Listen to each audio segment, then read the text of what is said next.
Buenas tardes, jóvenes de Quinto Perito Contador. Es un gusto poder trabajar con ustedes a esta hora de la tarde.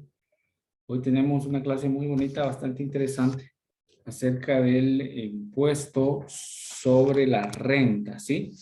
Y vamos a platicar un poquito acerca de este impuesto decretado por el Congreso de la República y vamos nosotros a platicar algunas generalidades de este impuesto, ¿sí? Si hubieran dudas, preguntas en el desarrollo de la clase, pues con gusto me pueden interrumpir y pueden realizar sus preguntas, sus cuestiones o poder comentar para esta clase, ¿sí? Entonces, bienvenidos todos. Vamos a compartir y vamos a empezar de la guía 4 y la guía 5. Vamos a platicar un poquito de estas dos guías. Ustedes que ya tuvieron la oportunidad de leerlas, a ver, platíquenme un poquito del ISR. A ver, Catherine.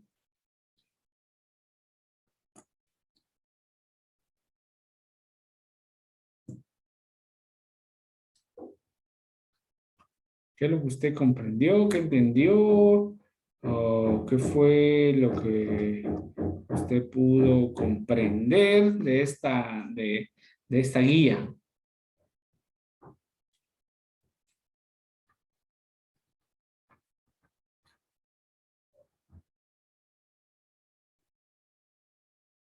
Catherine González.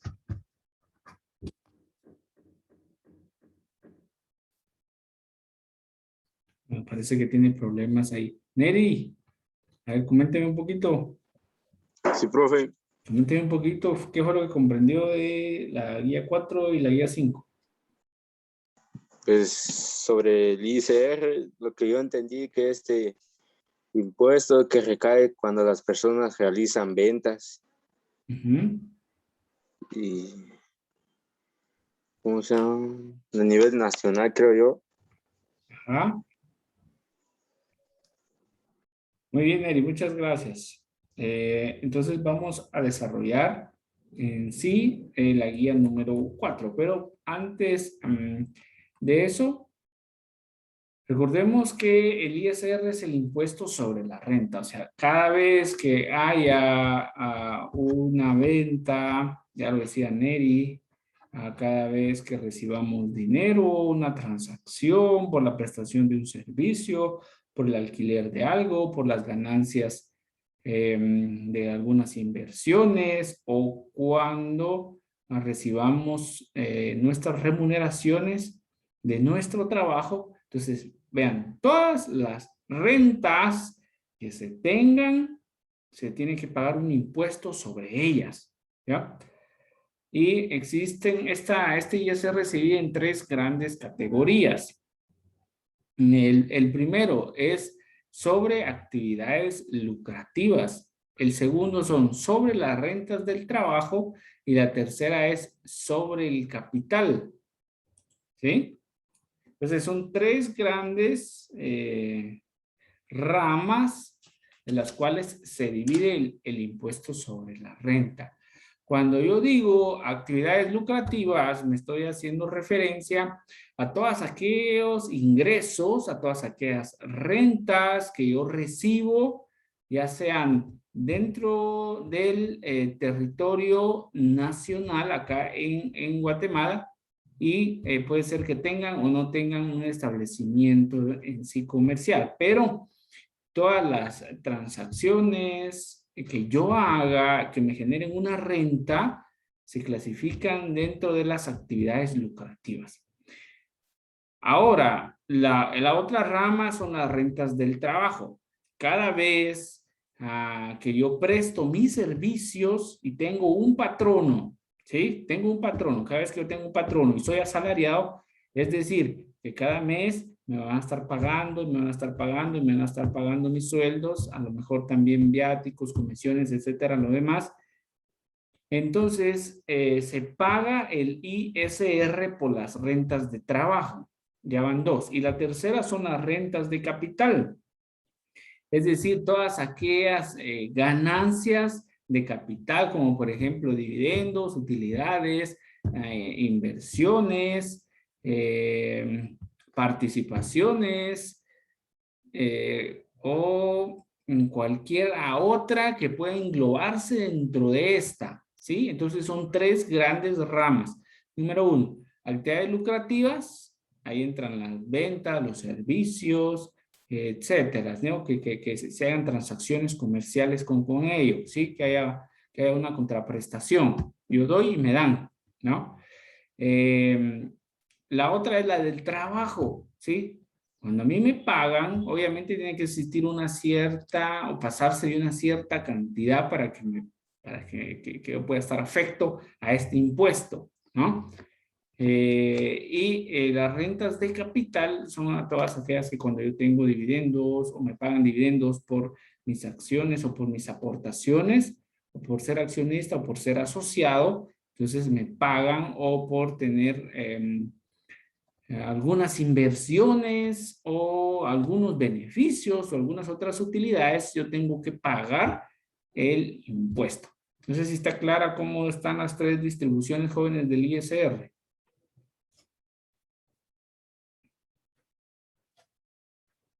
Sí, profe. Ok, obviamente cada una de ellas tiene sus propios regímenes, cada una de ellas tiene sus propias reglas, tiene sus propias políticas, tiene su periodo impositivo, su tipo impositivo, tiene lo que se puede o no deducir, si es que lo permite. Por eso es necesario, jóvenes, que ustedes hoy mismo descarguen la ley de actualización tributaria, específicamente en el libro número 1, ahí ustedes van a encontrar la ley del ISR. Y es muy importante que ustedes la lean, que ustedes la analicen, que ustedes puedan comprender el significado de esta ley, cuáles son los regímenes, que está obligado a presentar cada régimen, también a cuál se puede optar, cuál es mejor para, dependiendo del tipo de empresa que se quiera establecer, ¿no? Si ustedes como futuros contadores van y les dicen, yo quiero establecer mi empresa, ¿a qué régimen me debo afiliar? Y entonces ustedes ya tengan ahí esa información al día. También, si no estoy mal, reciben otro curso que es legislación tributaria. Ahí también les pueden orientar acerca de este tema, ¿sí? Bueno, entonces vamos a empezar a desarrollar el primero, que son las actividades lucrativas, ¿sí? Y para eso, yo quiero empezar antes de desarrollar eso, a irme a la ley, ¿sí? Siempre es importante tener la ley a la mano y quiero compartir con ustedes qué dice la ley acerca de ese sentido.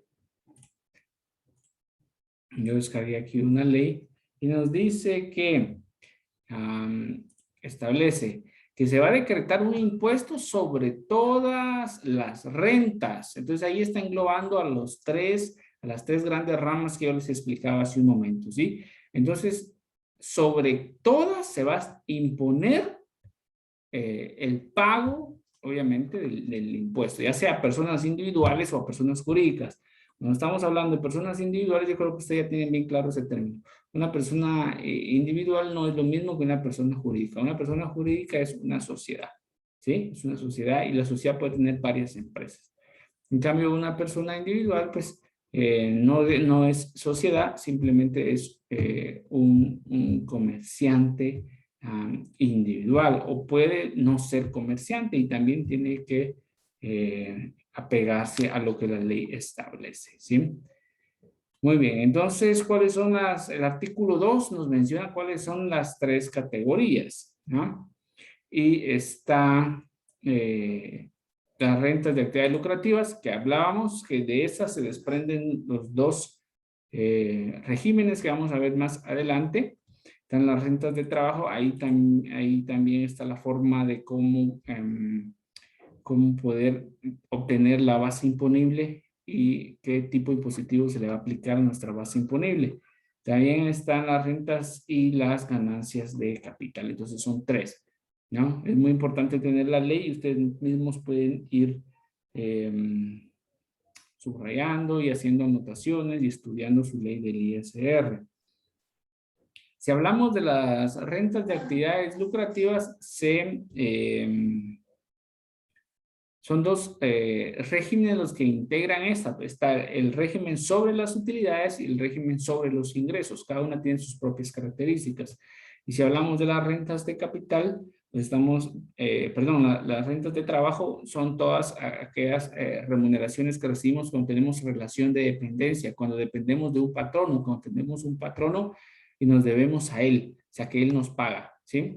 Esas son rentas de trabajo y las rentas de capital, pues ya sabemos que es por inversión, ¿no? Por inversión en cualquiera de las actividades que estén afectadas en este sentido. ¿Qué incluyen entonces las actividades lucrativas? En el artículo 4, específicamente en el numeral 1, nos dice cuáles son las rentas de actividades lucrativas. Entonces aquí cada vez que vayan ustedes a hacer o a reconocer si su empresa está produciendo esto, entonces tiene que estar afiliada al régimen de actividades lucrativas, ¿no? Por ejemplo, acá dice producción, venta y comercialización de bienes. Todas las empresas que se dediquen a esto, pues deben de apegarse a este régimen sobre actividades lucrativas, ¿ya?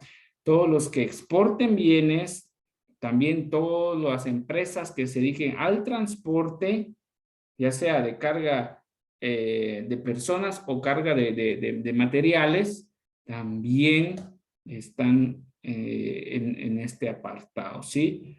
También los servicios de comunicaciones, estamos hablando de telefonía, internet, etcétera, están acá.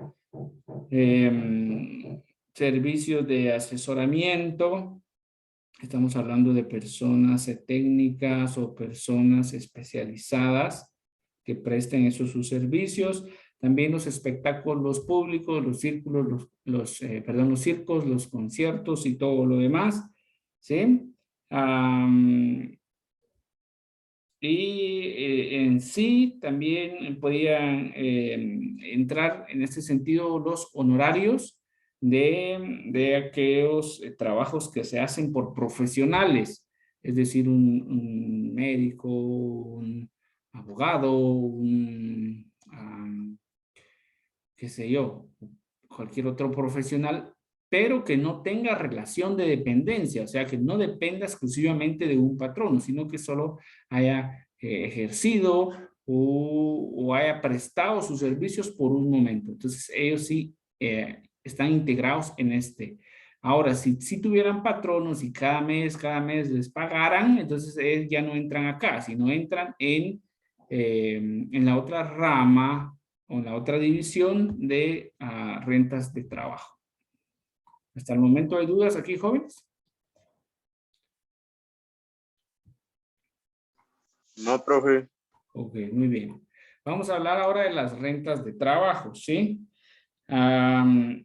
Obviamente su nombre lo dice, es cualquier ingreso, ¿sí? Que se derive del trabajo, o sea, y que dependamos de alguien para que nos pueda pagar, ¿sí? Entre otras, podemos mencionar el trabajo, obviamente, que se hace dentro de Guatemala. Todos los que tienen un patrono y que ganen más de 60,000 quetzales al año deben de afiliarse a este régimen, ¿ya? Ahí entran todos los sueldos, salarios, bonificaciones, viáticos, etcétera, jóvenes. Ahí ingresa todo eso, todo lo que se paga y todo lo que recibe el trabajador por el hecho de realizar sus funciones, tanto técnicas como profesionales, en ese sentido. La tercera rama son las rentas de capital. Pues acá entran los dividendos, las utilidades. Cuando nosotros somos accionistas de una empresa, pues nos dan dividendos, ¿verdad? O cuando nosotros somos prácticamente asociados, nos dan utilidades, nos dan beneficios, cualquier otra renta que sea derivada a la participación o a la tenencia de acciones de cualquier patrimonio acá en Guatemala, pues se debe de establecer en esta división. También los intereses y los rendimientos que hemos nosotros obtenido por inversiones. Si ustedes tendrán una subcuenta de ahorro en cualquier sistema financiero nacional, cualquier elemento del sistema financiero nacional, puede ser bancos, cooperativas, etcétera. Si ustedes ven mes a mes en su tarjeta que les dan de ahorro, ahí está lo que usted depositó más la capitalización de intereses, pero también está la deducción por el cargo del ISR de capital. Si ustedes se dan cuenta, los que no pueden preguntarle a mamá, papá, ahora pues ya sus ahorros también están afectos a pagar impuestos sobre la renta. ¿Sí? Ahí también ingresan las regalías y los arrendamientos. También, jóvenes, aquí ingresan los arrendamientos porque es un bien de capital, entonces ahí ingresan los arrendamientos también en este sentido. Todo lo que usted ganó en loterías. Recuérdense que en Guatemala hay loterías, hay rifas, hay sorteos, hay bingos, cualquier otra ganancia de un juego también paga ISR, en este caso ISR de capital. ¿Dudas, compañeros, hasta el momento?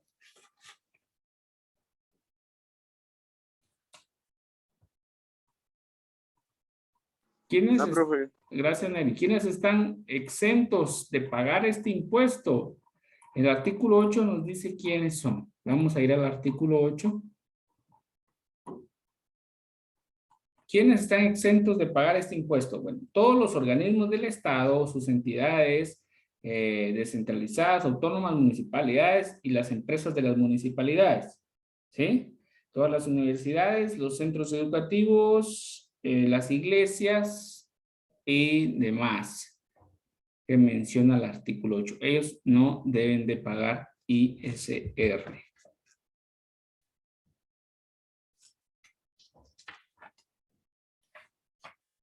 Muy bien, entonces vamos ya al artículo 10. En el artículo 10, aquí ya vamos a tratar el régimen de las actividades lucrativas, la renta de las actividades lucrativas. Recuérdense que hay 3 rentas. A ver, ¿cuáles eran las 3 rentas? ¿Cuáles son las 3 rentas?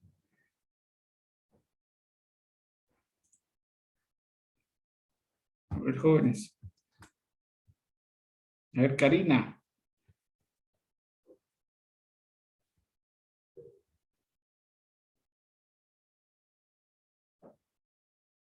Profe, los de capital y del...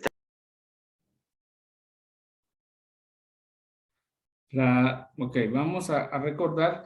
Primero es la renta sobre actividades lucrativas. 2, renta del trabajo. Y 3, renta de capital. Entonces ahora vamos a entrar a ver las rentas de actividades lucrativas. Estas se dividen en 2. Se dividen sobre utilidades y sobre ingresos. ¿Sí? Entonces, ¿cómo se va a generar este impuesto? Pues ya lo vimos, ya lo platicamos. Todas aquellas actividades que se trata de comercializar, transportar, distribuir, producir, venta, prestación de servicios, etcétera, ¿sí? Todas ellas están acá. También hay rentas exentas según el artículo 11, ¿sí? Y ahora el artículo 12, ¿quiénes son los sujetos pasivos o quiénes deben de pagar este impuesto? Pues ya hablábamos de quiénes eran, ¿verdad? Los que obtengan las rentas afectas que acabamos de leer hace un momento, ¿sí? Todos los que hagan estas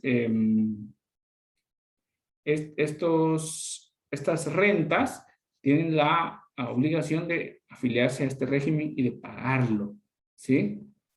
Y acá en el artículo 14 dice los dos regímenes que se divide la renta de actividades lucrativas. Está régimen sobre las utilidades y está el régimen opcional simplificado sobre ingresos. O sea, son dos. Están el sobre utilidades, que es el 25% y existe un deducible, y es el sobre ingresos, que es el 5% sobre sus ingresos brutos. ¿Ya? Vamos a seguir leyendo un poquito la ley, que es bien importante. Vamos a ir al artículo 18. En el artículo 18 vamos a establecer acá el régimen sobre las utilidades de la actividad lucrativa. O sea, este es sobre utilidades. El otro se llama sobre ingresos y este es sobre utilidades. ¿Sí? Entonces, el artículo 18 dice: todos los costos, gastos, ingresos activos y pasivos que valoran para efectos tributarios según el precio de adquisición o el costo de producción, como se dispone en otras partes de este libro. Entonces, ¿cuál es la renta imponible del régimen sobre las actividades lucrativas? Pues ya establecemos que es deduciendo de la renta bruta. ¿Qué es la renta bruta? Son todos los ingresos que obtuvo el contribuyente, ¿sí? Todos los ingresos que obtuvo el contribuyente se le denomina renta bruta.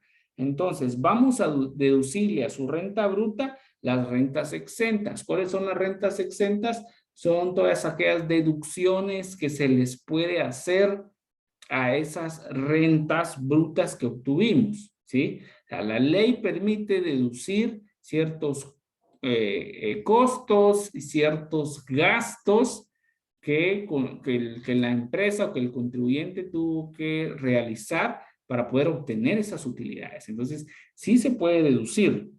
Se pueden deducir costos, se pueden deducir gastos, sobre todo el ingreso. ¿Ya? Por ejemplo, que hemos obtenido 100,000 de renta bruta, pero de esos 100,000 tenemos que pagar salarios, tenemos que pagar mano de obra, tenemos que pagar gastos de fabricación, tenemos que pagar otros gastos, energía, etcétera. Entonces, todos esos gastos, la ley del ISR permite deducirlos a su renta bruta, ¿sí? Entonces está la renta bruta menos las rentas exentas y menos los costos y gastos deducibles.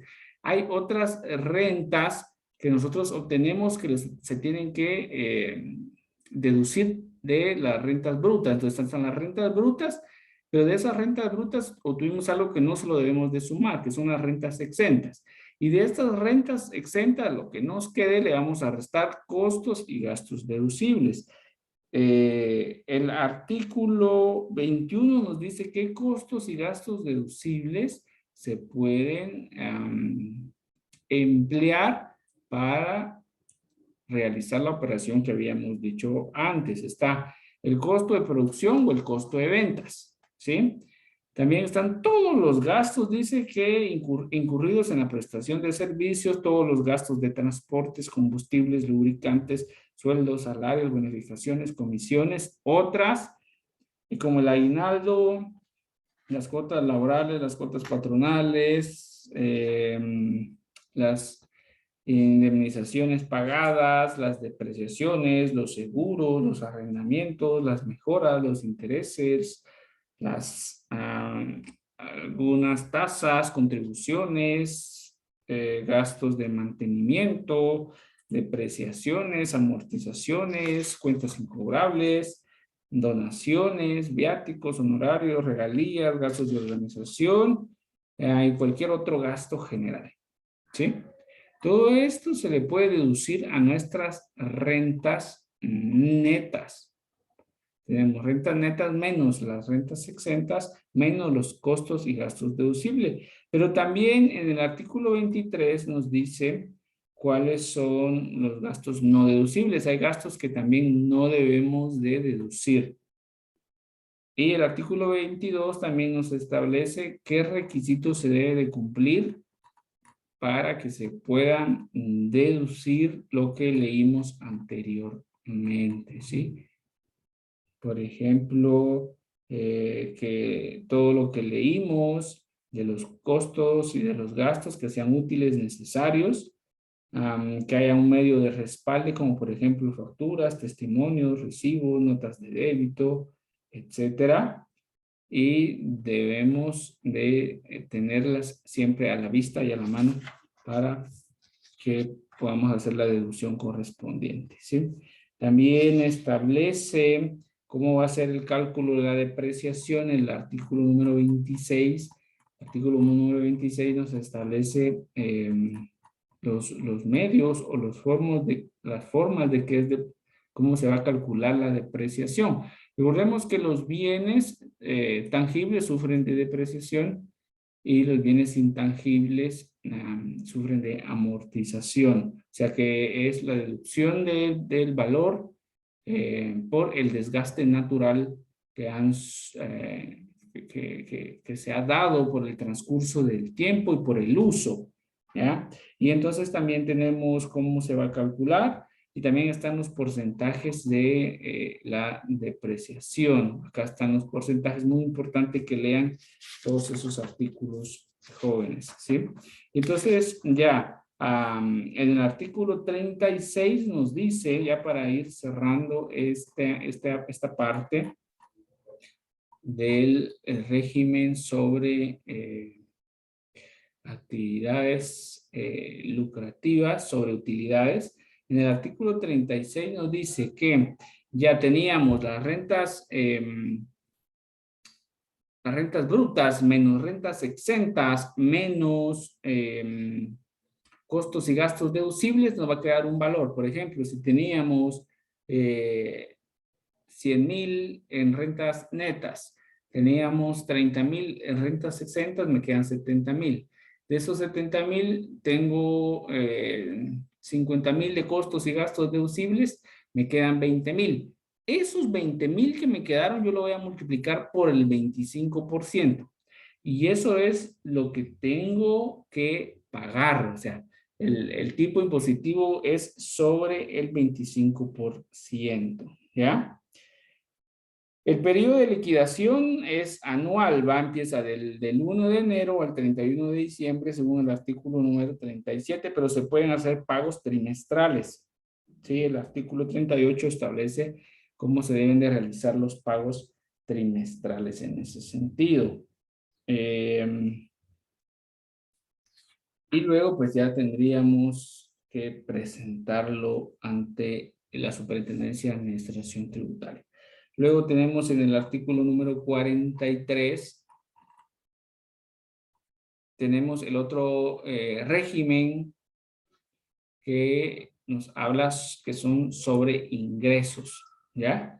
Y entonces tenemos que todos los contribuyentes que se inscriban a este régimen sobre ingresos deben determinar su renta imponible deduciendo su renta bruta y las rentas exentas.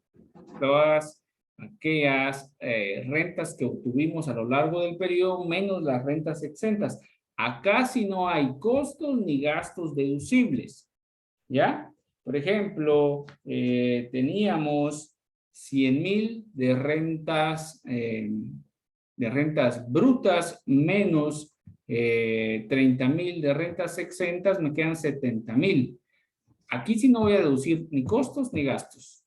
Acá sobre los 70,000 yo le voy a calcular un porcentaje. ¿Qué porcentaje? Pues abajo nos dice. Acá el periodo de liquidación es mensual, o sea, cada mes hay que estar pagando este ISR, ¿sí? Acá nos establece cómo va a estar el rango.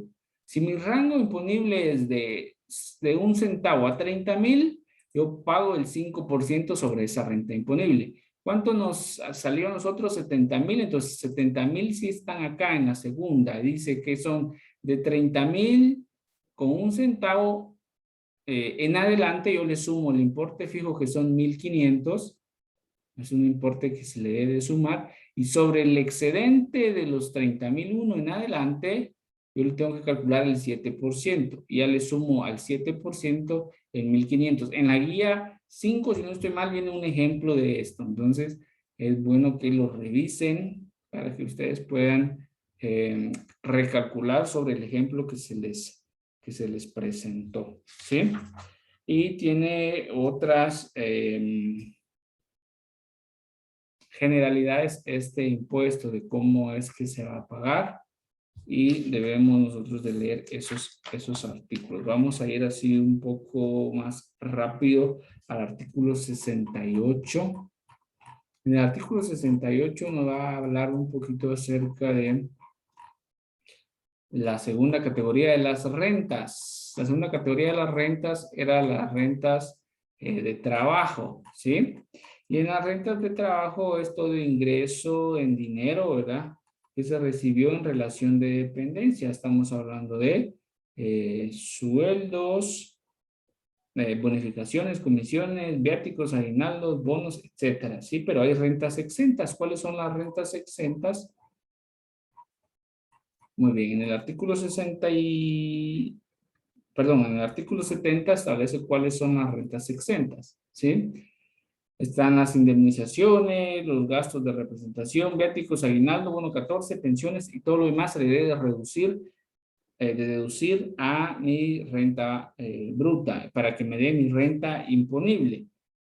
Y también está en el artículo 70 cuál va a ser mi base imponible. Mi base imponible en el artículo 70, perdón, en el artículo 72 nos habla de que todas las personas que tengan una ganancia de más de 60,000 al año deben de pagar el ISR de relación de dependencia. Si estoy hablando de 60,000 al año, dividido 12 son 5,000 quetzales, ¿verdad? Los que ganen más de 5,000 quetzales ya al mes están obligados a pagar el ISR de relación de dependencia, ¿sí?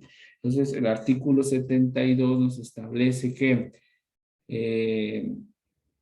las personas en relación de dependencia pueden deducir de su renta neta hasta 60,000 quetzales. Los que ganen 60,000 quetzales más uno, pues son los encargados, o más un centavo, son los encargados de pagar ya el ISR. Entonces se pueden deducir 48,000 de gastos personales sin necesidad de comprobación alguna y 12,000 con una planilla del IVA que se debe realizar cada año durante los primeros 10 días de el mes de enero, ¿sí?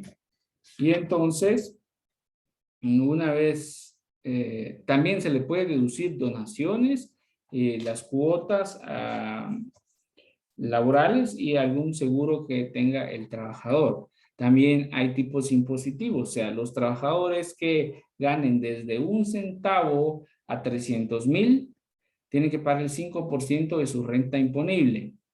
Y los que ganen de 300,000 con 1 centavo en adelante tienen que pagar un importe fijo de 15,000 más el excedente de los 30,000 sobre el 7%. Es decir, si yo gano 350,000, pongan, voy a pagar 15,000 fijos sobre los 300,000 y sobre los 50,000 pago el 7%. Sumo los dos y ya me da la cantidad a pagar. Igual hay un ejemplo en la guía número 5. Jóvenes, esto ha sido parte de la explicación. El tiempo lamentablemente se nos hizo muy corto. Espero que puedan comprender.